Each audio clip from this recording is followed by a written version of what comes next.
Thorin, fils de Thrain, fils de Thror, roi sous la montagne.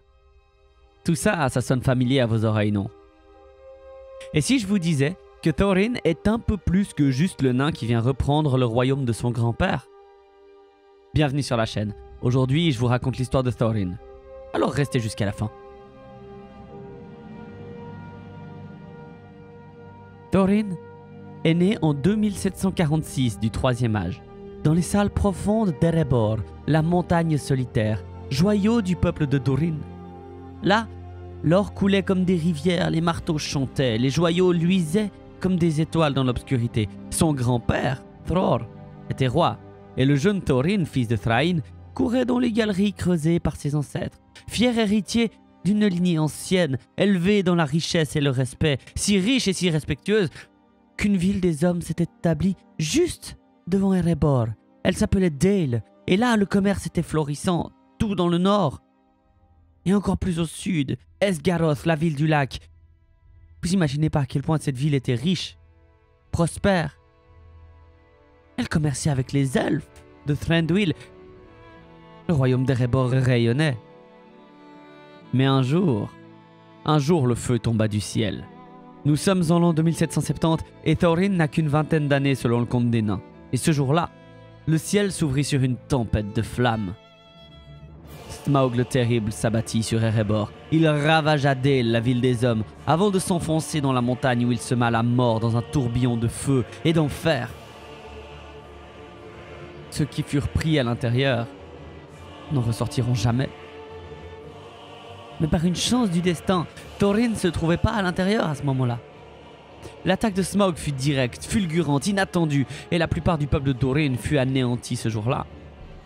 Seuls quelques nains, parmi lesquels Thorin et d'autres, furent à même de s'en sortir, car ils étaient de garde à Ravenhill, ou en mission à Dale, ou encore ailleurs dans le pays sauvage. Ce jour-là, le jeune prince promis un avenir si radieux est devenu un exilé. Les survivants d'Erebor errèrent alors dans la misère, poussés par les vents froids et par les remords. Ils trouvèrent un refuge loin, très loin au sud-ouest d'Erebor, dans les landes sauvages du pays de Dune parmi les collines. Le jeune Thorin, jadis élevé dans l'opulence, apprit alors à vivre sans trône, sans or, sans même un foyer. Mais dans ses yeux, une braise refusait de s'éteindre, attisée par les remords, attisée par la colère et le souvenir de la montagne. Un jour, nous reviendrons. Un jour, le dragon paiera. Le monde avait changé. Le feu du dragon avait consumé la gloire d'Erebor et avec elle l'espoir d'un peuple entier. Thror, le roi déchu, marchait désormais sans couronne, sans armée, l'esprit brisé, l'orgueil blessé. Alors il a décidé de partir seul, vers l'est, vers la Moria, vers Khazad-dûm. Si vous connaissez pas Khazad-dûm, j'en ai fait une vidéo il y a longtemps, mais on en reparlera bientôt, promis. Jadis, joyau des nains, la plus grande cité souterraine jamais bâtie, abandonnée, perdue et désormais infestée par les ombres et par les orques. Thror, vieux et las, s'y rendit comme s'il marchait vers un bien lui appartenant. Il voulait voir une dernière fois le berceau de son peuple. Peut-être. Ou mourir là où sa lignée avait commencé. Il franchit la porte est de la Moria. Son compagnon fidèle, Nar, resta en arrière, interdit, caché parmi les rochers. Il fut témoin de l'indicible. Le roi Thror fut capturé, massacré et déchiqueté comme un chien. Sa tête fut envoyée roulante, marquée du nom d'un seigneur infâme, Azog. Azog le profanateur, chef orque des profondeurs. Il avait gravé son nom au fer rouge sur le front du roi mort, comme un défi lancé à tous les nains. Et vous savez ce qui a été gravé au fer rouge? Le nom d'Azog dans le cœur de tous les nains. Karnar fuit et rapporta le récit à Thrain, fils du roi assassiné, et la colère s'éleva parmi le peuple des nains, dispersés dans les montagnes. Un serment fut juré, un feu fut allumé, les nains depuis les montagnes bleues jusqu'aux forges isolées de l'Est affluèrent et affûtèrent leurs haches, ils jurèrent vengeance. Ainsi commença la guerre des nains et des orques. Une guerre sans pitié, sans quartier, car les nains, lorsqu'ils prennent les armes, c'est pas pour la gloire, c'est pour l'honneur. pour l'honneur d'un roi déchu, d'un royaume volé, d'une lignée brisée ou d'un parent bafoué. Et là, c'était tout à la fois. La guerre s'étira comme une longue plaie sur les terres de Rhovanion, un sillon de sang et de pierre et de feu gravés dans les cœurs des nains. Pendant 7 années, les marteaux forgèrent des haches, les forges ne refroidirent jamais, et les chants aux morts couvraient le fracas des batailles. Car les nains, peuple ancien et tenace, n'oublient pas. Et l'humiliation de Thror ne saurait rester sans réponse et impunie. L'ultime combat éclata aux portes mêmes de la Moria, dans la vallée d'Azanul Bizarre, où les montagnes jettent leur ombre sur des terres stériles. Les orques, acculés, y livrèrent leur dernier combat. Ce fut un massacre. Une bataille où le soleil, voilé par la fumée et la poussière, ne brilla guère plus que dans les yeux enragés des belligérants. Thrain II commandait les siens avec la rage des anciens rois, et à ses côtés combattait son fils, Thorin. Le jeune prince taillait dans la masse noire des ennemis, avec une détermination de fer trempé. Mais la horde semblait sans fin, un flot immonde qui s'écrasait contre la résolution des nains. La bataille faisait rage lorsque le bouclier de Thorin se brisa sous la violence des coups ennemis. Désemparé mais non défait, il jeta son bouclier au sol, arracha une lourde branche de chêne tombée non loin et s'en servit comme d'un écu. Le bois craquait sous les coups, mais il tint bon. Opposant aux orques non la finesse de l'acier, mais la rudesse de la nature elle-même. Alors les nains, voyant leur prince se battre avec un simple morceau de bois contre les pires rejetons de la Moria, reprirent espoir. Le cri « Est qu'une chaîne !» se répandit tel un tonnerre, et le nom resta à travers la bataille. Quand enfin Azog, chef des orques, fut abattu et sa bannière renversée, les nains restèrent maîtres du champ de bataille. Mais c'était une victoire au goût amer. Le sol était noir de sang, les cadavres se comptaient par centaines, et nul ne chanta ce soir-là, car la douleur surpassait toute gloire. Et lorsque les portes de la Moria s'ouvrirent en grondant dans le lointain, nul ne franchit le seuil. Car certains parmi les nains savaient qu'en ses entrailles dormait encore un mal que nul ne saurait affronter, une terreur de feu et d'ombre, et aucun nain ne souhaitait tirer le cauchemar des légendes du passé. Thorin, marqué par la bataille, jura de ne plus jamais porter bouclier orné ni parure de guerre, jusqu'au jour où il recouvrerait sa royauté. Ainsi était l'héritier errant, le prince sans trône, Thorin écu de chêne, fils de Thrain, fils de Thror, héritier d'Erebor.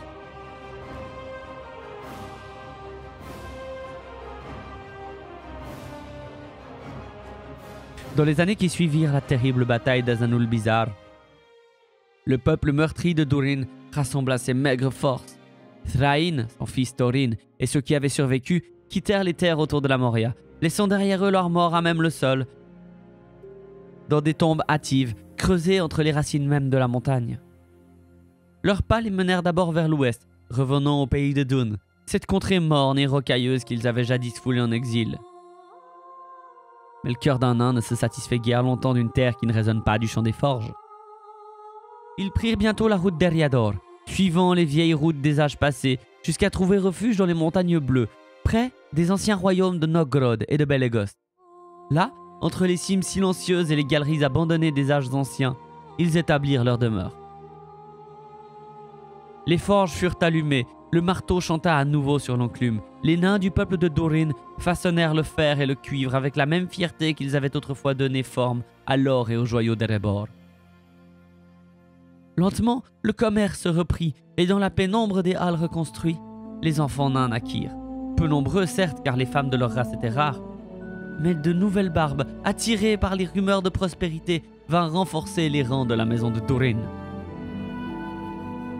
Pourtant, nul n'avait oublié la montagne solitaire. Le rêve de la reconquête rôdait toujours dans les cœurs, comme un feu discret mais tenace. Et dans le cœur de Thrain, il brûlait avec une intensité presque malsaine. Car Thrain possédait l'un des 7 anneaux de pouvoir, celui donné autrefois au roi des nains. Et peut-être, alors que l'ombre de Dol Guldur s'étendait, l'influence de Sauron commença-t-elle à se faire sentir, tissant ses chaînes invisibles autour de l'esprit du vieux roi. Le désir de richesse, d'or et de pouvoir grandissait en lui, le hantait la nuit, l'appelait dans ses rêves. Et ainsi, En 2841, sans prévenir, Thrain partit seul pour un ultime pèlerinage. Il comptait revenir à Erebor, braver la terreur de Smaug et retrouver son trône. Mais il n'arriva jamais à destination. Dans les ténèbres de Dol Guldur, la forteresse du nécromancien, il fut capturé. Ses cris s'éteignirent dans les cachots de la forêt noire, et nul ne sut ce qu'il était advenu de lui, pas même son fils. En parlant de son fils, qui alors était âgé de 95 ans, il attendait en vain le retour de son père. Et ce n'est qu'en 2850 que Gandalf, explorant les sinistres couloirs de Dol Guldur, le retrouva enfin, brisé, aveugle, mourant. Et avant d'expirer, Thrain remit au magicien la clé et la carte de la porte secrète d'Erebor. Thrain était mort. Thorin, sans cérémonie, sans couronne ni héritage autre que l'honneur, devint alors l'héritier du titre, le roi sous la montagne en devenir. Et pendant des années, il régna sur les montagnes bleues. Mais en lui aussi, le désir de retour grandissait. Il ne cherchait pas l'or, il voulait sa maison. Et cette maison, c'était Erebor. Ah, quelle tournure curieuse et merveilleuse prennent parfois les choses en Terre du Milieu. Car un beau jour, de l'an 2941 du Troisième Âge, alors qu'il ne pensait pas du tout à ça, Thorin Écutchen croisa Gandalf le Gris à Bree, cette ville modeste où les hommes, les hobbits et les nouvelles se croisent au coin des feux de taverne. Ce fut là que le destin prit un tour des plus inattendus. Gandalf, qui s'inquiétait depuis longtemps de la menace que représentaient à la fois Smaug et le mystérieux nécromancien, avait depuis quelque temps une idée en tête. Il avait vu en Thorin un roi, sans royaume c'est vrai, mais fier, déterminé et surtout, il devinait que la quête pour Erebor n'était pas une simple affaire de gloire et d'or, non. C'était un enjeu bien plus vaste. Si Sauron s'attirait les faveurs du dragon, toute la Terre du Milieu pourrait en être bouleversée. J'en avais parlé il y a quelque temps. Aussi, Gandalf proposa-t-il un plan. Un plan pire qu'inattendu en fait. « Il nous faut un cambrioleur, dit-il. Quelqu'un de discret. Quelqu'un dont Smaug ne connaîtrait pas l'odeur. Un hobbit, par exemple. » Thorin, un peu interloqué, n'en fut pas convaincu tout de suite. Mais la carte, la carte, et surtout la clé transmise de Thrain à Gandalf, là, Thorin comprit. Il comprit que le hasard n'y était plus pour rien, le destin l'appelait. Et c'est ainsi que quelques jours plus tard, 13 nains se présentèrent sans prévenir à Cuxac, la coquette maison de Bilbo Saquet, au chemin des trous du talus dans la comté. Ils arrivèrent un par un, s'invitant sans façon, apportant avec eux des instruments de musique et des histoires. Thorin, noble parmi les siens, arriva le dernier, grave, droit, l'air aussi dur que sa lignée était ancienne. Autour d'un dîner copieux, dans un tumulte de chants, de vaisselle empilée, une fête inattendue prit forme. Thorin exposa son objectif, reprendre la montagne solitaire, restaurer la gloire de sa lignée, reconquérir le trésor de son peuple.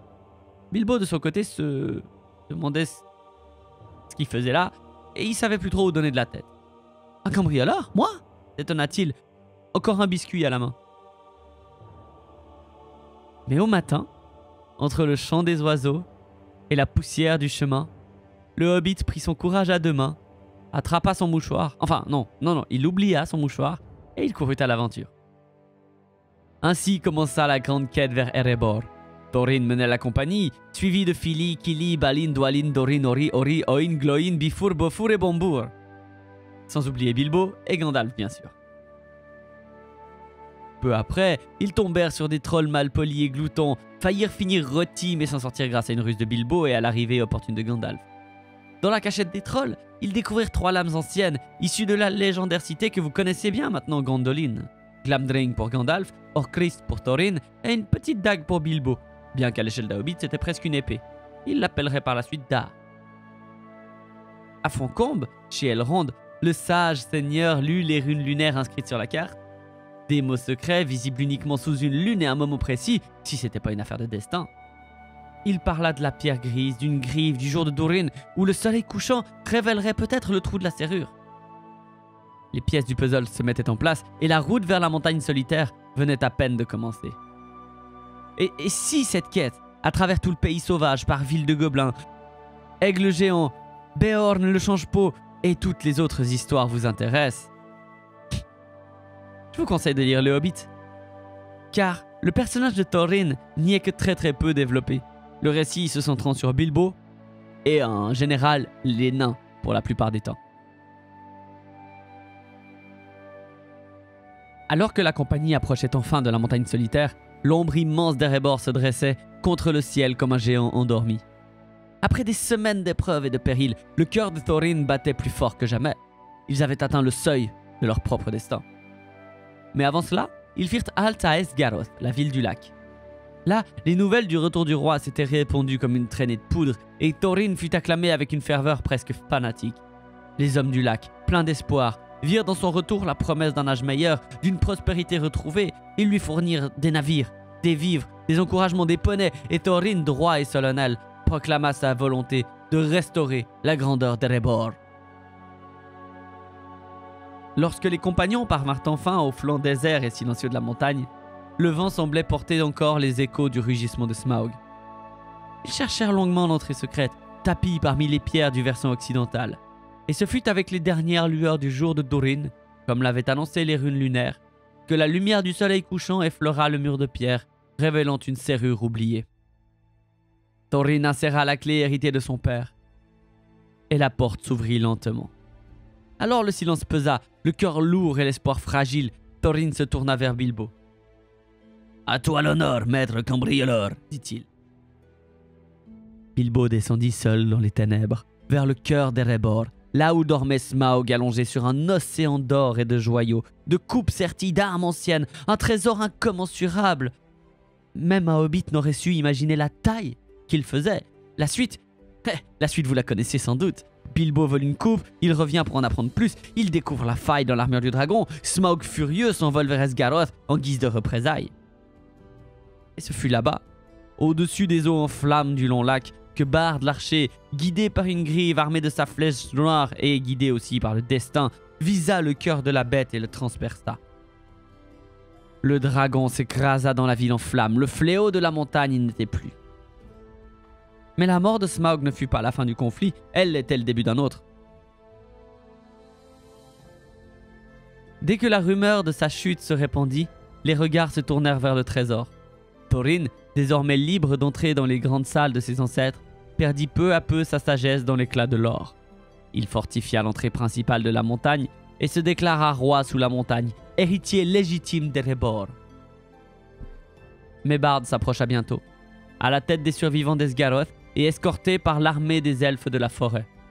Il ne réclamait pas tout évidemment, mais une part juste du trésor, en réparation pour les souffrances causées par le dragon. Thorin, aveuglé par la passion et la méfiance, refusa de négocier tant que les elfes ne se retireraient pas.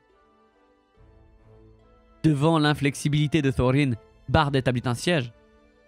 Et Thorin, de plus en plus emporté par la maladie du dragon, envoya chercher son cousin Dain Pied d'Acier, qui arriva par la suite avec 500 guerriers démons de fer. La guerre semblait inévitable. Mais Bilbo, dont le cœur était encore droit, ne pouvait supporter que le sang soit versé pour un morceau d'or. En secret, il alla trouver Bard et lui remit l'Arkenstone, joyau précieux entre tous, cœur même du trésor des rois des nains. Et avec ceci, dit-il, peut-être pourras-tu faire fléchir Thorin.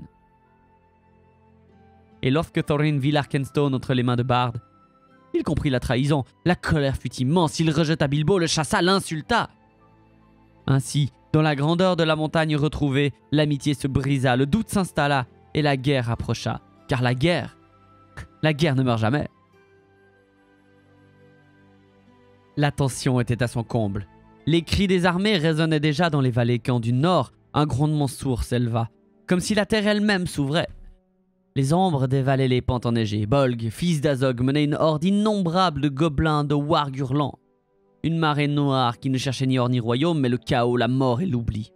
Tout allait sombrer. Les hommes, les elfes, les nains, tous allaient périr et l'or d'Erebor serait souillé pour toujours. Et alors, la porte de la montagne s'ouvrit. Thorin parut en armure, couronné non des joyaux, mais par la détermination brûlante dans ses yeux. À la suite, Dain et les siens. Et là, en un instant suspendu dans le tumulte du monde, le roi sous la montagne rugit. « À moi, nain d'Erebor! À moi pour la maison de Durin! et il se jeta dans la mêlée. Ce fut un choc. Les lignes ennemies vacillèrent, prises de court par cette fureur surgie de la pierre même. Thorin frappait comme une tempête et les peuples libres, voyant leur dernier espoir s'élancer ainsi, reprirent courage. Les hommes de Dale, les archers sylvestres, les haches des nains, tous suivirent le roi. C'était une vision de légende, comme dans les vieux chants des jours anciens, quand les héros guidaient leur peuple dans la nuit la plus noire. Mais toutes les légendes ont un prix. Dans la fournaise du combat, Fili tomba puis Kili. Les neveux de Thorin, son sang, sa chair, fauchés par la cruauté aveugle de la guerre. Et Thorin, le cœur transpercé par la douleur, se fraya un chemin jusqu'à Bol. Ils s'affrontèrent dans une lutte terrible, force brute contre rage noble, et dans un dernier éclat de bravoure, Thorin le renversa. Mais la lame ennemie avait déjà fait son œuvre. Il fut retrouvé, gisant parmi les pierres, le souffle court, le regard tourné vers les cieux gris. Et plus tard, Bilbo s'agenouilla aux côtés du roi. Le hobbit, que Thorin avait jadis jugé trop petit, trop simple, le voleur était devenu un frère. Dans un murmure presque inaudible, Thorin dit alors: « Je vais maintenant rejoindre mes pères dans les salles de pierre. » Puis rassemblant ce qui lui restait de souffle: « Bilbo, si plus d'entre nous valorisaient la nourriture, la joie et les chants plutôt que l'or amassé, le monde serait plus joyeux qu'il ne l'est. » Et sur ces mots, Thorin Écutchein, roi sous la montagne, ferma les yeux pour ne jamais les rouvrir. Il ne connut ni trône, ni règne, mais il mourut avec son honneur retrouvé. On l'enterra dans les hautes salles d'Erebor. Sur sa poitrine, l'Arkenstone rendu par Bard, et à ses côtés son épée, Orcrist. Si la vie de Thorin était terminée, son devoir, lui, continuait, car la lueur d'Orcrist continua durant des âges entiers à prévenir les nains de toute attaque d'orques. Et longtemps encore, les nains chantèrent en son honneur, non pas pour ses conquêtes, mais pour le roi qu'il aurait pu et dû être, et pour l'homme qu'il était devenu au seuil de la mort.